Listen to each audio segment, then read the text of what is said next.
tem como tema Vivendo para um propósito. Pode repetir comigo, por favor? Vivendo para um propósito. O nosso Deus, irmãos, Ele é um Deus de propósito. Vivendo para um propósito. Muito bem. O nosso Deus, Ele é um Deus de propósito. Você sabe que a natureza reflete a glória de Deus? Os céus manifestam a glória de Deus. O firmamento anuncia as obras das suas mãos. Tudo que está na terra, de alguma maneira, reflete Deus, expressa Deus. Nós temos que ter uma sabedoria para nós percebermos isso. Nenhum ser humano também faz alguma coisa sem propósito, porque eu e você fomos feitos à imagem de Deus. Nós somos criados à imagem e semelhança de Deus. E tudo que nós fazemos, de alguma maneira, tem alguma semelhança com Deus. Nenhum de nós faz alguma coisa sem propósito. Por exemplo, quando alguém diz assim, eu vou fazer uma cadeira. Toda a gente sabe qual é o propósito da cadeira. Sabe ou não sabe? Você está aí sentado. Quando alguém foi fabricar esse microfone, qual é o propósito do microfone? Ampliar a voz, amplificar a voz daquele que utiliza. Quando uma fábrica está a fabricar os tênis, os sapatos, toda a gente sabe o propósito. Mas há diferentes tipos de tênis e diferentes tipos de sapato. Por exemplo, há sapato para festa, há sapato salto alto para uma grande festa, há tênis para futebol de 11, mas também há o tênis ou chuteira para o futebol de 5, que é diferente. Tudo é construído, tudo é fabricado com um propósito específico. Se até nós, seres humanos, fazemos coisas com um propósito específico, vamos imaginar Deus. Tudo que Deus faz tem o seu propósito.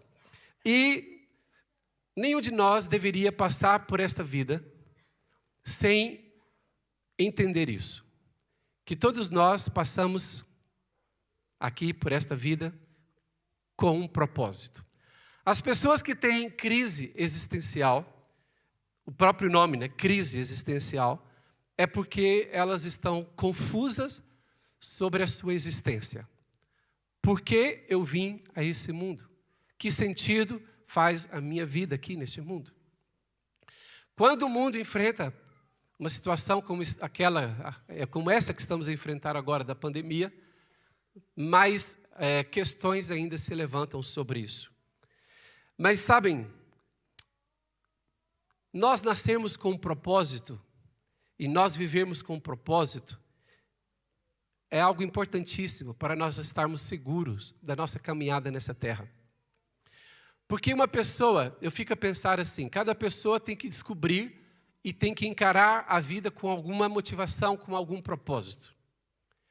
Há pessoas que elas se perdem porque elas pensam que não há um propósito para viver.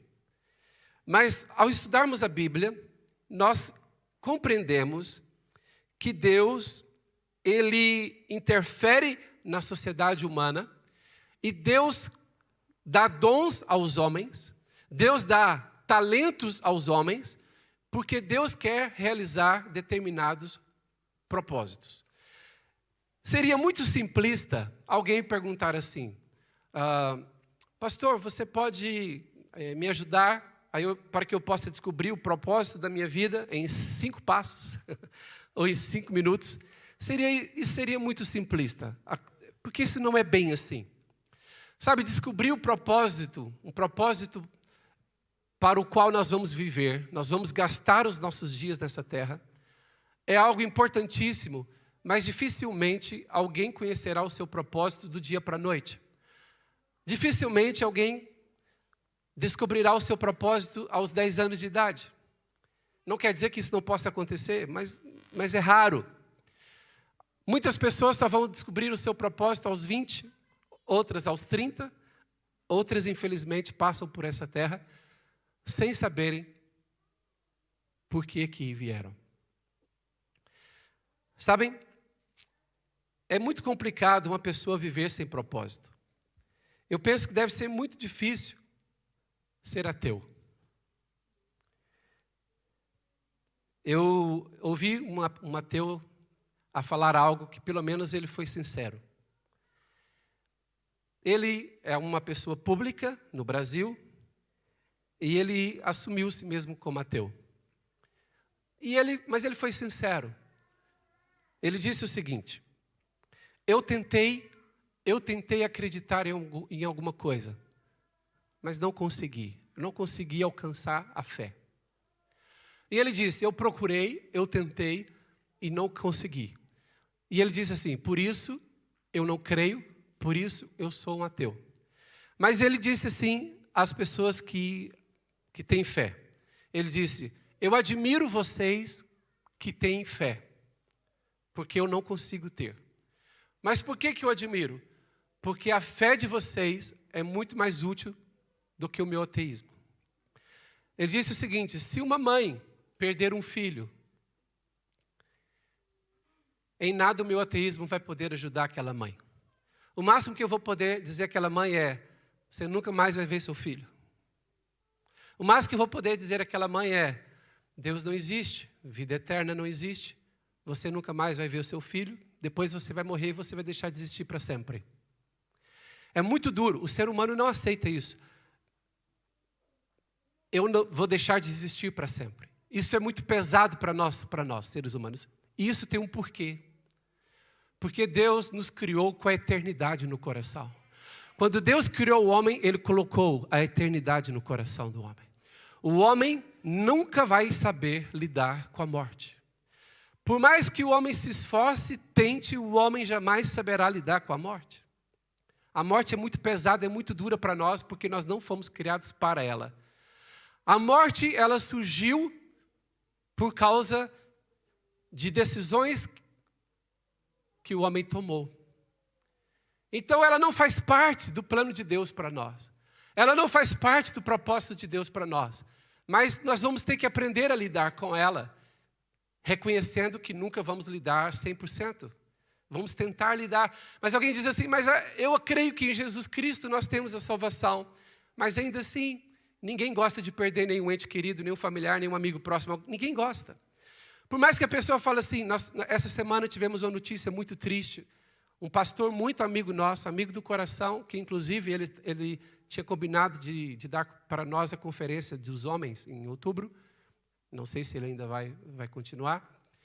Um pastor muito amigo nosso essa semana, pastor Clodoaldo, amigo aí já de muitos anos, e um grande homem de Deus, ele e a sua esposa, essa semana foram surpreendidos, logo pela manhã, ali em São Paulo. O filho passou mal, levaram ao hospital e o filho faleceu, de uma hora para outra, de 12 anos, com AVC. E por mais que ele tenha certeza que o seu filho está com Deus, nenhum pai sabe lidar com isso. Ninguém sabe lidar com isso. Ninguém foi preparado e nunca ninguém vai estar preparado para lidar com essas coisas. Então, irmãos, é importante nós entendermos o seguinte: a nossa natureza, ela não sabe lidar com a morte, ela não aceita essa questão de que não há, que a nossa vida termina por aqui. Só isso já é um sinal de que Deus colocou a eternidade no nosso coração, porque nós temos já de maneira quase que inata um desejo por continuar a viver e uma perspectiva disso. Então voltando àquele ateu disse: eu com o meu ateísmo jamais poderia ajudar uma mãe que perdeu um filho, porque eu ia causar mais desespero a ela. Mas vocês que têm fé, vocês conseguiriam consolar aquela mãe, vocês conseguiriam ajudá-la, vocês enxugariam as lágrimas dela por causa de uma esperança que está proposta. Por isso que eu acho que ser ateu deve ser uma coisa muito difícil de ser. Não aconselho ninguém a sê-lo. E, segundo esse próprio ateu, ele disse: vocês são felizes, porque vocês têm fé, algo que eu não consigo ter. De alguma maneira, só de ele ser sincero e dizer isto, eu acredito que ele já está no caminho para crer. Porque a sinceridade da alma, ela abre muito espaço para o agir sobrenatural de Deus. Quantos? Você sabe que muita gente encontrou a fé nos momentos em que ela mais criticou as pessoas de fé. Há pessoas que tiveram pensamentos de uma hora para outra. Quantos de nós aqui não criticamos pessoas de fé antes que nós mesmos nos tornássemos pessoas de fé? Sim ou não? Quem já criticou muito? Fala a verdade aí, pode levantar a mão. Mas a fé é um mistério de Deus. E felizes são aqueles que têm fé. O homem no jardim do Éden perdeu Deus, porque não acreditou na palavra de Deus. E agora, o que o apóstolo Paulo escreveu aos Coríntios, na sua primeira carta, é que o homem nunca conseguirá alcançar a Deus pela razão. Porque a razão foi o instrumento que fez com que o homem perdesse Deus. A árvore do conhecimento do bem e do mal. A razão foi o motivo do homem perder Deus. E o homem nunca vai poder encontrar Deus através da razão. Deus criou o único caminho para que o ser humano possa alcançá-lo, que é a fé. Sem fé é impossível agradar a Deus. É necessário que aquele que se aproxima de Deus creia que Ele existe, e não somente que Ele existe, mas que Ele se torna o galardoador daqueles que o amam. Sabem, queridos irmãos, nós temos que descobrir o propósito de Deus para nossas vidas. Nós temos que buscar em Deus o que Deus espera de nós. O primeiro e o grande mandamento dito por Jesus foi: amarás o Senhor teu Deus de todo o teu coração, de todo o teu entendimento, com todas as tuas forças. Este é o primeiro e grande mandamento. E esse mandamento nos leva a buscar um propósito. Para que eu possa amar a Deus acima de todas as coisas, com todas as minhas forças e entendimento, se este amor é uma consagração plena, completa a Deus, eu preciso então descobrir o que Deus quer que eu faça com os meus dias aqui na terra. Você sabe que nenhum de nós sabe quanto tempo viverá nessa terra. Ninguém sabe quantos são os seus dias. Por isso, não importa se alguém tem mais 5, mais 10 ou mais 50 anos para viver. Quem ama a Deus acima de todas as coisas, com todas as suas forças e entendimento, vai buscar em Deus. Deus, porque eu amo-te com todas as minhas forças, de todo o meu coração, de todo o meu entendimento, eu quero saber o que tu queres que eu faça com a minha vida enquanto eu estiver aqui nessa terra. E é assim, no percurso da sua vida aqui nessa terra, você vai ter muitas hipóteses de distração. Muitas coisas vão poder distrair. Muitas coisas vão levá-lo para um caminho de perdição.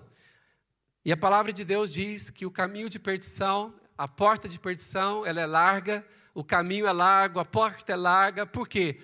Porque é fácil ir para o caminho de perdição. A coisa mais difícil que há é andar no caminho da vida.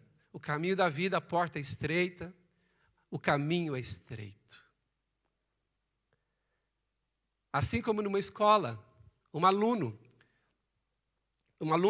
alcançar a nota máxima, exige-se muito esforço, muita dedicação. Mas cair para a nota mínima, precisa de algum esforço? Assim como o caminho de perdição, a porta é larga, o caminho é largo. E muitos, a Bíblia diz, e muitos vão por ele. Porque a porta é larga, o caminho é largo e muitos vão por ele. Mas a porta da vida é estreita, o caminho é estreito, por isso poucos encontram. E se de fato amamos a Deus, temos que entender: Deus, o que tu queres fazer com a minha vida na terra?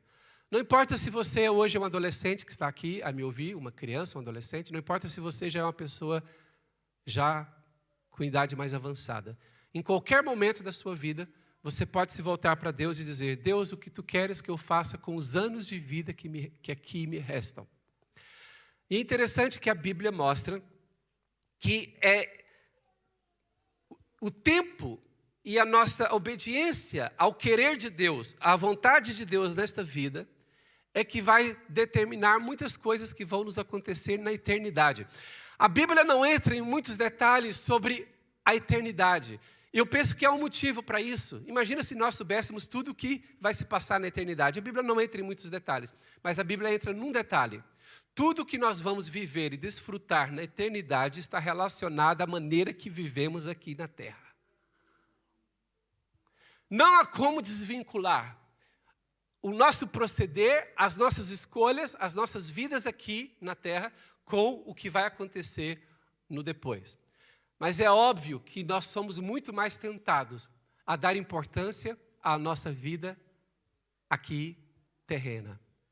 Por quê? Porque nós acordamos com os pés no chão todos os dias. Ninguém aqui acorda com o pé no céu. A gente acorda com o pé no chão. Então, o que é que nos atrai? O que é convidativo para nós? É aquilo que é terreno, aquilo que é humano. Só que se a pessoa começa a seguir os seus instintos humanos, ela começa a ir para um caminho de pecado, um caminho de perdição, e ela corre o risco de nunca mais se encontrar novamente. Sabem? Escolha o caminho da vida. Escolha o caminho de Deus. E como que eu posso, no momento que eu me entrego a Deus e pergunto a Deus, Deus, qual é o propósito que tu tens para a minha vida? Algumas coisas que você tem que analisar para descobrir o propósito para o qual Deus vai usar a sua vida. Entenda bem, tudo que eu vou dizer aqui é um somatório de coisas. Primeira coisa, são os seus talentos naturais. Deus vai usar a sua vida e Deus vai usar conforme os talentos naturais que você tem. Veja bem, se até uma empresa, nós temos que ser muito lógicos, se até uma empresa não admitiria um funcionário que não tivesse os talentos que a função ali requer, por que Deus nos escolheria para um propósito que os nossos talentos não se adequam? Então, pelos seus talentos naturais, você pode descobrir, já é uma pista, entenda bem, estamos a falar aqui de pistas para você descobrir o seu propósito de vida. Uma das pistas tem a ver com os seus talentos naturais. Outra pista tem a ver com os seus dons espirituais. O que você tem facilidade para fazer? Com base nisso, porque Deus nunca vai dar um propósito nas suas fraquezas. Deus vai dar um propósito nas suas forças. Entende? Então, em termos de dons e talentos. Outra coisa importante, Deus considera o seu percurso de vida, a sua história, a sua experiência. Então hoje, se você é uma pessoa de 35 anos de idade e você está à procura de saber qual o propósito de Deus para a sua vida, você precisa fazer uma retrospectiva de como você veio a este mundo, como foi o seu nascimento e as experiências que você teve ao longo desses 35 anos. Quais foram as coisas que você fez que foram bem-sucedidas? Quais as coisas que você fez que você não foi bem-sucedido nelas? Quais são as coisas que você obteve sucesso? Que tipo de coisas que você alcançou? Que tipo de portas se lhe abriram? E que tipo de conexões você criou nesses 35 anos de idade, por exemplo? Que tipo de conexões você criou? Então, o propósito de Deus para a sua vida vai levar em consideração os seus talentos naturais, os seus dons espirituais, aquelas coisas que você tem facilidade, vai levar em consideração o seu percurso de vida e vai levar em consideração também as coisas que dá energia à sua alma. É assim, eu não sei aqui, quantos aqui vão entender o que eu vou dizer agora. Quem aqui já esteve no emprego, num trabalho, em que você, com uma semana, você estava a sentir como se você estivesse a trabalhar há 10 anos e cansado? Quem já esteve num trabalho assim? Eu não estou a falar cansado fisicamente, alguém que foi para as obras e está cansado, isso é normal. Eu estou a dizer aquela angústia que você percebe que você está no lugar errado, fazendo a coisa errada no momento errado. Quem já teve isso? Por quê? Porque dentro do propósito que Deus fez, Deus colocou algo dentro de nós que, ao fazermos determinadas coisas, aquilo nos rouba nossa energia. E ao fazermos outras coisas, aquilo alimenta a nossa energia. Eu vou dar aqui um simples exemplo. Há pessoas que gostam muito de trabalhar num escritório fechado, num escritório de 1 metro quadrado. Estou a exagerar, mas é mais ou menos assim. A pessoa gosta de ficar no escritório trabalhando com papéis, documentos, não sei o quê, fichas, não sei o quê. A pessoa consegue ficar 8 horas do dia numa secretária de uma empresa, e quando ela termina o dia, ela sente assim, consegui tratar de todos aqueles contratos, aqueles documentos, estou animado. Estou cansado fisicamente, mas estou animado. Aí você coloca uma outra pessoa lá com 1 hora. Ela começa a querer levantar, beber água, querer pegar um ar, querer ir para a rua. Irmãos, há pessoas que se você colocar no escritório para trabalhar, é como se você tivesse colocado um leão numa jaula, um leão selvagem numa jaula. Irmãos, ele vai brigar com o patrão, vai brigar com os colegas de trabalho, ele vai chegar atrasado, ele vai sair mais cedo, ele vai criar a confusão que você não imagina, porque aquilo rouba a energia dele. Porque ele é aquela pessoa que ele tem que trabalhar como? Tem que trabalhar na rua. Há pessoas que ela fica ali fechada no escritório, meia hora, ela fala assim, não tem nada para fazer na rua, não. Vocês já viram aquele filme que os polícias estão no trabalho na rua? E quando eles cometem alguma infração, eles vão ser penalizados e falam que a penalização deles é ir para o escritório? Já viu a tristeza que eles ficam? Imagina a tristeza de um polícia trabalhar no escritório. Agora veja bem, o que rouba a sua energia? Pode ter certeza, o propósito de Deus para a sua vida não está ligado àquilo que rouba a sua energia. O que é que você faz, que quando você faz, vem uma energia natural e alcança a sua alma? Sabe que antigamente só haviam poucas profissões que eram consideradas as profissões clássicas e que todos os pais gostariam que os filhos as tivessem, que era médico, advogado e engenheiro. Todo pai, filho, você vai ser médico, engenheiro ou advogado. Porque eram as profissões clássicas que todo mundo tinha que ser formatado, se quisesse dar bem na vida, tinha que ter uma dessas profissões. Graças a Deus que o mundo se desenvolveu, o mundo evoluiu, e hoje as pessoas entendem que é o seguinte, não adianta, há pessoas que fizeram o curso de engenharia, pessoas que fizeram o curso de direito e não conseguem trabalhar nesta área. Aquilo esgota a pessoa.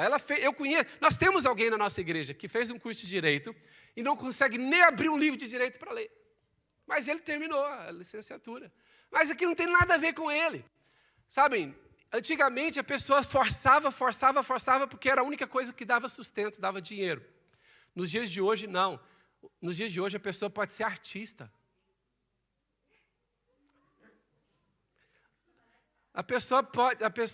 Hoje em dia, a pessoa pode se dar bem fazendo os videozinhos nas redes sociais. Há pessoas que se projetaram na vida assim, não é? Há pessoas que se sentem felizes como? Irmãos, antigamente, quem é que ia para as cozinhas trabalharem nos restaurantes? Então, quando eu estou falando de antigamente, é antes de você nascer.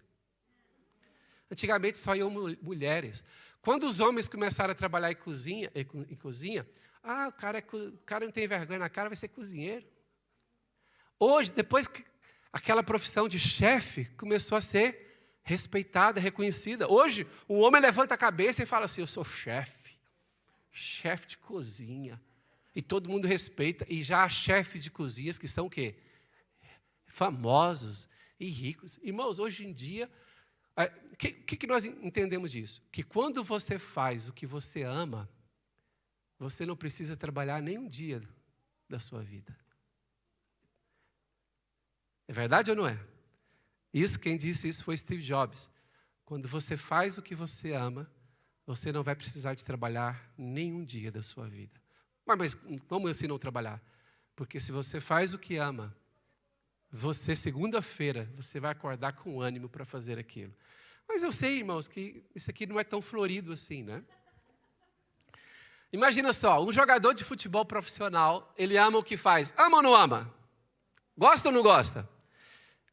Mas não é todo dia que ele acorda com aquele ânimo. Porque é muita disciplina exigida, muito trabalho exigido. Sabe, irmãos? Mas isto é uma das pistas importantes. É assim, se você está num trabalho que você está esgotado, você trabalha 5 horas e já fica esgotado na alma, não estou falando do corpo, porque o corpo normalmente é normal cansar, a maioria dos trabalhos. Mas se você trabalha com 4, 5 horas de trabalho no início da semana, é como se você já não tivesse energia para mais nada. É melhor você orar e procurar outro trabalho. Se você abrir uma empresa e você não tem alegria de fazer o que você faz, é melhor você orar por outro trabalho. Enquanto você é mais ou menos jovem. Porque se você não mudar até determinada idade, depois você vai ter que ser obrigado a terminar a carreira ali mesmo. Porque é o seguinte, irmãos, é assim. Aí, voltando à questão aqui do propósito de Deus. Outra pista. As suas experiências pessoais com Deus. O que as suas experiências pessoais com Deus dizem? Eu vou dar o meu exemplo. O meu sonho, antes de vir para Cristo, meu sonho era ser engenheiro.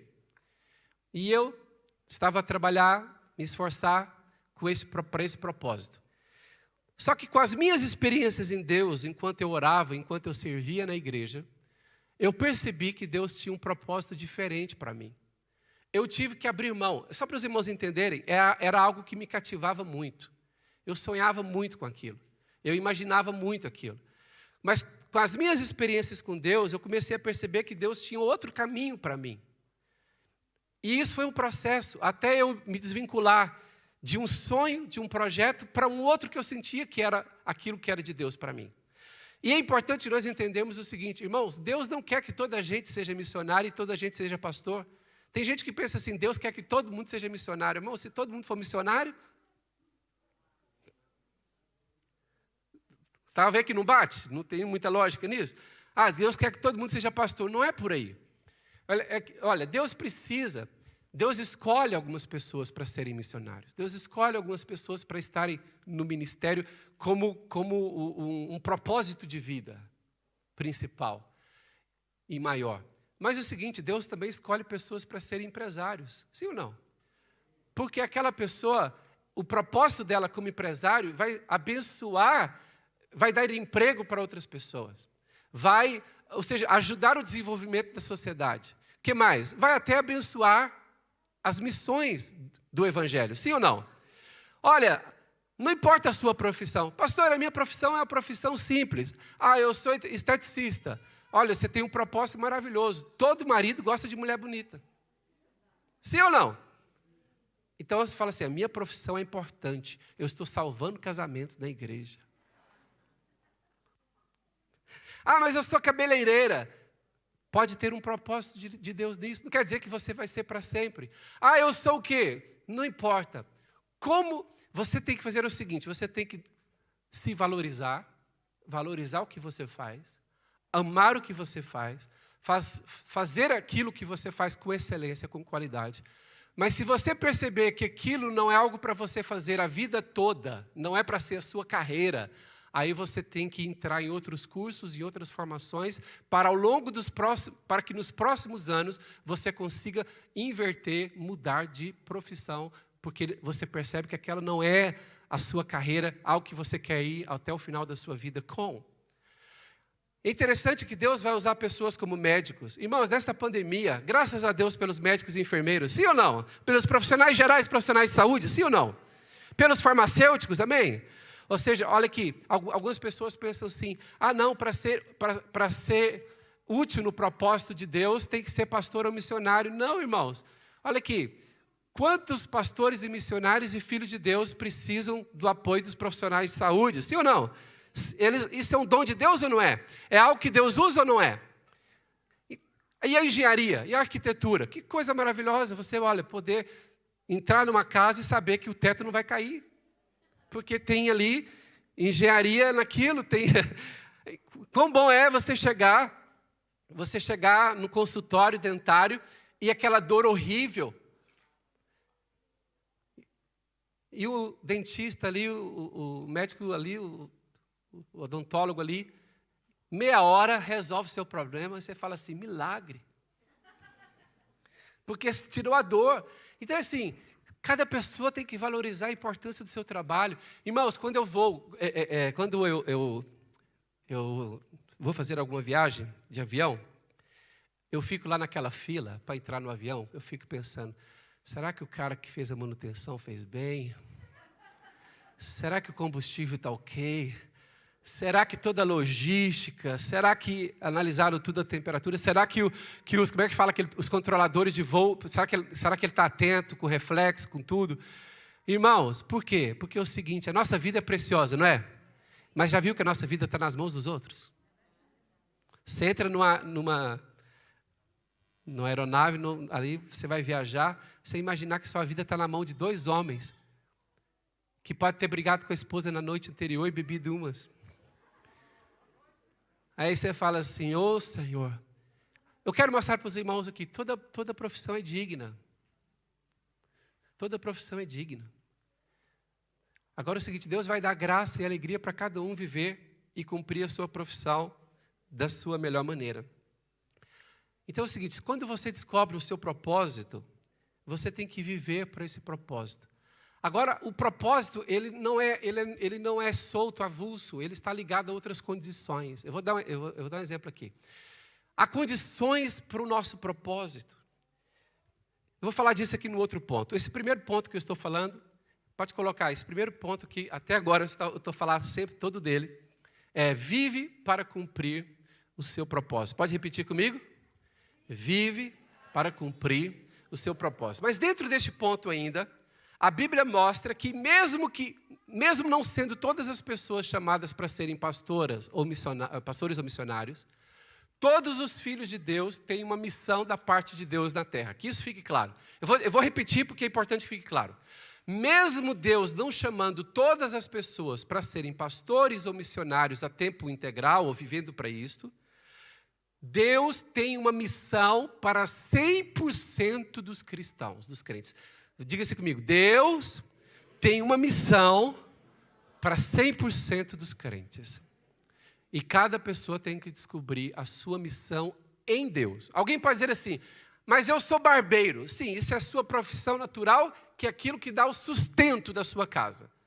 Isso está separado, isso está compreendido. Mas qual é a sua missão em Deus? A missão de alguns em Deus é ser intercessores. Sabe que muitas vezes nós valorizamos mais os ministérios que aparecem mais, os ministérios de palco. Mas vocês já viram a importância dos intercessores que suportam isso tudo no mundo espiritual? Pode ser a sua missão. A missão de alguns, na obra de Deus, pode ser amar pessoas e cuidar de pessoas socialmente falando, pessoas que estão em necessidade financeira. Há pessoas que... Olha, só para vocês terem ideia, tem pessoas que conseguem vincular o seu dom natural, o seu propósito natural com o propósito de Deus. Eu conheço médicos, veja bem, eu conheço médicos e odontólogos que eles fazem isso para o sustento da sua família, mas que uma vez por ano ou mais, eles vão para a África, outros lugares e fazem um voluntariado cuidando de crianças, atendendo crianças com problemas dentários ou outros tipos de problemas de saúde. Então, o que eles fizeram? Olha a sabedoria. Eu tenho um propósito natural com o qual eu trago sustento para casa, para minha família, mas eu posso usar esse dom natural, esses talentos naturais, para ajudar a obra de Deus a avançar. Pessoas na área da educação, que ajudam na educação aqui das crianças na igreja. Nós temos pessoas que têm formação na área da educação e que dão aulas nos nossos cursos aqui da igreja, CBT, por exemplo. Mas que aquilo que eles aprenderam, a pedagogia que eles aprenderam, aplica aqui no ensinamento da palavra de Deus. Sabe, irmãos, então é o seguinte, nós vivemos num mundo que nós não podemos ficar separando o tempo todo o que é espiritual e o que é natural. Nós temos que pensar o seguinte, como Deus trabalha, Deus não é Deus só do espiritual, Deus é o Deus que junta o espiritual e o natural, e eles juntos, trabalhando de mãos dadas, produzem resultados fantásticos, maravilhosos. Quantos querem unir aquilo que Deus deu, talentos naturais, dons naturais, com aquilo que é de Deus? Quantos querem unir? Olha, eu vejo aqui, olha que irmãos da nossa igreja, nós temos aqui, por exemplo, posso falar o nome? Nós temos aqui o nosso irmão Telmo, que trabalha na área, ele é TI, tecnologias de informação, E ele serve a igreja de uma maneira fantástica nesta área, à medida que ele pode. Nós temos outras pessoas, temos um irmão que tem formação na área de enfermagem, que o irmão está disponível em todos os cultos aqui. Já aconteceu o caso de alguém de ter alguma necessidade e o irmão vai ajudar a pessoa. Ou seja, como você pode vincular os seus dons naturais, os seus talentos, a sua profissão, para engrandecer o desenvolvimento da igreja, do reino de Deus? Dê uma salva de palmas para Jesus. Você pode fazer parte, você deve fazer parte, e Deus vai honrar isso na sua vida. Sabe, outra coisa importante, você precisa estar satisfeito, é o ponto 2, esteja satisfeito com a sua medida no propósito. Mesmo você descobrindo qual é o seu propósito, você precisa descobrir qual é a sua medida no propósito. Por exemplo, alguém diz assim: olha, o meu propósito é ser cientista e eu vou descobrir a cura para o cancro. Uau! Isso é muito ousado, não é? Mas aí que está. A pessoa pode ter um propósito de ser médico e ser cientista nesta área da saúde. Mas isso não quer dizer que ela tenha esta medida. Eu queria que os irmãos entendessem muito bem aqui para não distorcer o que eu estou a dizer. O coach ensina muito o seguinte: você não tem limitações, você pode ir onde você quiser, você pode alcançar o que você quiser. Calma. Isso tem uma parte de verdade. Mas se você é um desportista, se a área que você atua, o seu propósito é na área do desporto, você vai perceber que tem treinadores que vão ficar consigo um mês e já vão ver mais ou menos qual é o seu limite. Todas as pessoas têm um limite. Por mais que outros digam, não há limites. É assim, cada pessoa tem que descobrir, e aí que está. Nós não podemos ter limites mentais. Olha aqui, não podemos ter limites na mente. Realmente a nossa mente tem que acreditar que podemos ir longe, alcançar coisas grandiosas. Mas é o seguinte, todos nós temos limitações no corpo. Olha aqui, para alguém ganhar, como aquele Michael Phelps, né? Ganhou aquelas medalhas de ouro nas Olimpíadas. Imagina só, chega lá uma pessoa que tem a formação física, né, o corpo, que não é apropriado para aquilo. Sabe, há coisas que tem que se adequar, irmãos, para aquilo que a pessoa vai fazer. Imagina lá, alguém já cresceu a altura completa, deu 1,60 m. E ninguém vai matar os meus sonhos, eu vou ser campeão de basquete da NBA. É assim, né? Isso é ridículo, eu estou dando um exemplo ridículo mesmo. Mas há pessoas... Quem é que já viu aqueles concursos de cantores? O rapaz vai lá e canta de uma maneira, não sei o quê. Aí o júri fala assim, você não dá para isso. Aí ele fala para o júri assim, você não vai matar o meu sonho. Eu vou ser um dos cantores que canta mais bonito do mundo. Irmãos, os jurados desses lugares, quando eles veem uma pessoa de 20 e tal anos a cantar, eles já sabem até onde que ele pode ir. Você fala, não, mas se eu fizer, se eu esforçar, não sei o quê. Aí que está. Se o limite é mental, ele pode ser rompido. Se o limite é mental, pode ser rompido. Se o limite é emocional, pode ser rompido. Mas há alguns limites que não vão ser rompidos. Então, olha Romanos 12, versículo 3. Inclusive na área espiritual. Espiritual e natural é igual. Romanos 12, 3. O apóstolo Paulo nos ajudou nisso. Romanos 12, versículo 3, olha o que Paulo diz, o apóstolo. Porque pela graça que me foi dada, digo a cada um dentre vós, que não pense de si mesmo além do que convém. Viver o propósito de Deus requer humildade. Não pense de si mesmo além do que convém. Eu tenho 1,60 m, mas eu vou ser melhor do que o Michael Jordan. Olha... Deus vai ter que fazer muito milagre, meu amigo.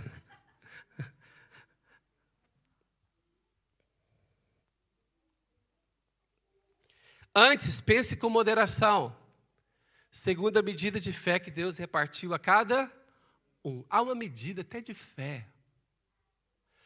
Sabe por que há muitas frustrações e desânimos? Frustração e desânimo. Porque algumas pessoas entenderam o propósito, mas não entenderam a medida que ela tem naquele propósito. Isso é importante. A pessoa tem que aprender a estar contente, ter contentamento na sua medida naquele propósito. Olha, nós incentivamos aqui cada pessoa a ir longe, a sonhar grande, a sonhar alto, amém? Mas enquanto você está a viver o seu propósito, com todas aquelas dicas, aquelas pistas que eu dei anteriormente, enquanto você vive o seu propósito, você vai descobrir em que momento, em que estágio chegou o seu cumprido propósito, qual é a sua medida. Cada pessoa tem a sua medida. Na sua área, tem a sua medida. Por que muita gente fica frustrada e desanimada? Vou dar um exemplo. Alguém fala assim, eu quero ser um bom chefe de cozinha. É um bom motivo? É um bom motivo, não é? Eu gosto. Tomara que a igreja tenha muitos chefes de cozinha. Vamos abrir um restaurante aqui. Olha, o chefe de cozinha, ele fala assim, não, eu quero crescer como chefe de cozinha. Aí ele começa a trabalhar numa tasca. Mas aí ele estuda e vai trabalhar para um restaurante. Aí ele estuda, vai trabalhar para um hotel, restaurante de um hotel 5 estrelas. Aí ele se desenvolve mais, vai para um restaurante melhor. Mas de uma hora para outra ele fala assim, eu quero ser o melhor chefe de cozinha do mundo. Aí é diferente. Olha, você pode se desenvolver, pode crescer, mas pessoas realistas, com a experiência e com as portas que se abriram e com aquilo que ela já alcançou, ela consegue entender qual é a medida para ela.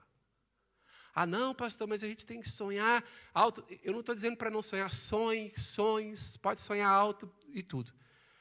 Mas há pessoas que morrem frustradas desnecessariamente. Imagina, se esse chefe já é o chefe de um restaurante, de um hotel de 5 estrelas, e ele já ganha bem, já vive bem, tem alegria no que ele vai fazer, ele não poderia viver feliz a vida inteira? Não podia? Mas como que ele vive agora? Como é que ele vive? Frustrado. Por quê? Já se passaram 10 anos e eu ainda não sou o melhor nem de Portugal, quanto mais do mundo. Ele não entendeu que ele tem uma medida. Olha, eu não estou aqui, irmãos, falando para você ficar feliz com pouca coisa. Por favor, não distorça. Mas a sua satisfação de vida tem a ver com você reconhecer qual é o lugar da sua satisfação de acordo com a medida que Deus deu. Quem pode dizer amém? 2 Coríntios 10:13, Paulo fala algo parecido. 2 Coríntios 10:13, olha o que Paulo diz. Paulo se referindo à igreja dos Coríntios. Olha o que Paulo diz. Nós, porém, não nos gloriaremos sem medida. Ou seja, Paulo plantou várias igrejas e ao escrever para os coríntios, ele diz assim, nós não vamos nos gloriar sem medida, mas respeitamos o limite da esfera da ação que Deus nos demarcou. Paulo entendia o seguinte, eu sou um apóstolo, mas eu não sou uma pessoa perfeita e eu não vou alcançar tudo. Mas Deus me deu uma área para eu alcançar. Deus me deu uma esfera para eu atuar. E nessa esfera eu serei fiel. Quem pode dizer amém? Você precisa ser fiel à esfera que Deus deu, à área que Deus deu para você atuar. Terceiro ponto.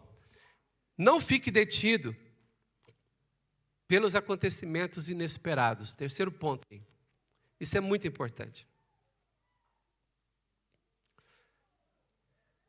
Você está vivendo o propósito de Deus para a sua vida. Aí vem acontecimentos inesperados. Em 2020 veio algum? Quantas pessoas já pediram desculpa para 2019?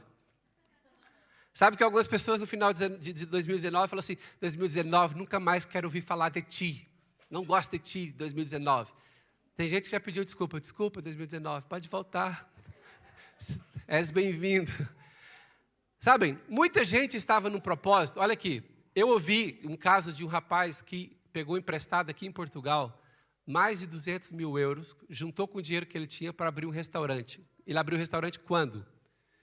No início do ano, 2020. Quando ele ia abrir, fechou tudo. E o pagamento do empréstimo que ele fez tinha que começar. Já viu quando você está vivendo um propósito e vem acontecimentos inesperados? Então é importante você aprender a ajustar o propósito nesses momentos. Há coisas que não estão no nosso controle. Nós temos que admitir, irmãos, que somos seres humanos e não controlamos tudo. Nós tentamos fazer todas as coisas com a maior segurança possível. Mas mesmo fazendo com menos risco possível, com a maior segurança possível, há coisas que fogem do nosso controle. Então, quando alguma coisa foge do nosso controle, imagina um empresário que estava indo bem, aí veio a pandemia e atrapalhou tudo. Imagina alguém que estava indo bem e veio um problema de saúde e complicou tudo. Alguém que estava indo bem e veio um problema de casamento e parou tudo. Olha aqui, presta atenção, por favor.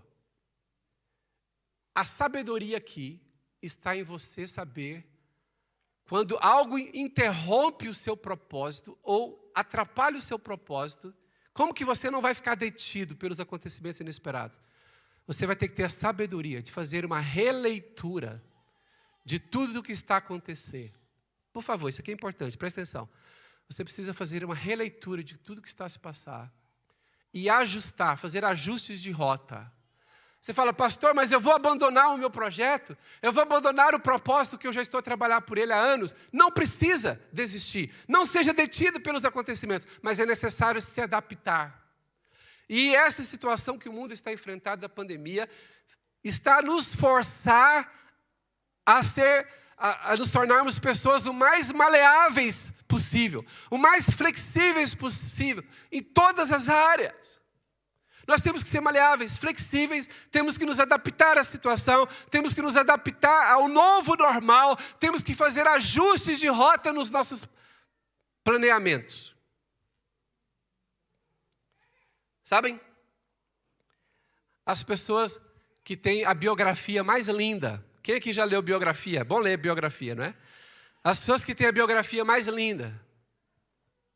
Essas são as pessoas que tiveram que lidar com acontecimentos inesperados. Sabe que o mayor de Nova York, quando em 11 de setembro de 2001, as Torres Gêmeas foram atacadas, o mayor de Nova York era uma pessoa que não era muito conhecida. Ele teve que reajustar a administração da cidade de Nova York, como mayor lá. Tipo um prefeito, né? E ele teve que administrar a cidade agora com base naquele acontecimento. Só que nós temos que ser rápidos para fazer essas adaptações. Tem gente que fica ainda chorando o que aconteceu. Por que aconteceu? Irmãos, tem gente que está chorando, por que a pandemia veio e está chorando até hoje? Já parou o tempo de chorar. Agora é o tempo de fazer o seguinte. O que eu posso fazer com o que há agora, daqui para frente? Quem pode dizer amém?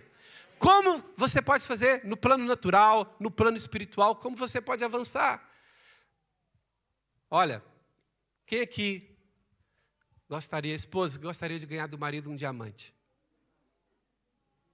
Baixa a mão, baixa a mão. Esse exemplo não é para ti, não. Quem gostaria de ganhar o diamante, sabem? Você sabia que o diamante é feito com os mesmos elementos do carvão? Quem sabia disso? Carbono. Mas eles foram feitos de maneira diferente. Como que o carvão foi feito? O carvão foi feito em milhares de anos. Estou falando do carvão que se encontra na terra, não é o carvão que você faz. Aquele carvão lá, se é natural, sim. Se é natural, sim. Se é o carvão natural, se encaixa aí. O carvão ele é um processo de milhares de anos, que é deterioração de madeiras, de folha, de várias coisas. Isso fez o carvão. Carbono. Mas o diamante foi um processo de milhões de anos, a 190 quilômetros embaixo da terra, o magma, pressão no magma, pressão, temperaturas de mais de 1000 graus centígrados, e pressão da horrível, aquilo fez criar o diamante. Composição, a mesma do carvão, diferença, pressão e sofrimento. O que faz as mais bonitas biografias do mundo? Pressão. viver em altas temperaturas. Sofrimento, pressão. Aí você fala assim, pastor, o que você quer dizer com isso? Quero dizer o seguinte, nós estamos a viver no meio de um mundo que está numa situação complexa, muito complexa. Mas você pode ser usado por Deus nessa pressão. Essa pressão que o mundo está a impor sobre nós deve fazer de nós pessoas diamante. Quando a gente chegar na eternidade, quantos diamantes terão sido feitos aqui na MCI? Quantos diamantes nós vamos ver? Aí dos irmãos que estão acompanhando online também. Dá uma salva de palmas a Jesus. É assim. Eu não sei se isso vai estimular alguém ou não. Não sei mesmo. Pouca pressão faz carvão. Muita pressão faz diamante. O que você quer ser? Então, o que está reclamando da pressão?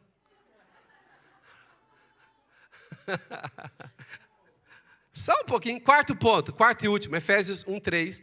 O quarto ponto é, mesmo que muitas coisas fujam do nosso controle, nós ainda assim podemos contar com o favor de Deus. Nós vamos fazer adaptações, nós vamos fazer ajustes de rota, vamos replanear muitas coisas. Vamos ficar de pé. Mas o quarto ponto é, conte com o favor de Deus. Você não vai estar sozinho nisso. Vamos ler juntos? 1, 2 e... Bendito o Deus e Pai de nosso Senhor Jesus Cristo, que nos tem abençoado com toda sorte de bênção espiritual nas regiões celestiais em Cristo Jesus. Uau! Deixa eu me dar aqui um exemplo aqui para vocês. Sabe o que são regiões celestiais? Não é o céu onde Deus mora. Sabia que é diferente? Regiões celestiais do céu onde Deus vive. O céu onde Deus vive é outro céu.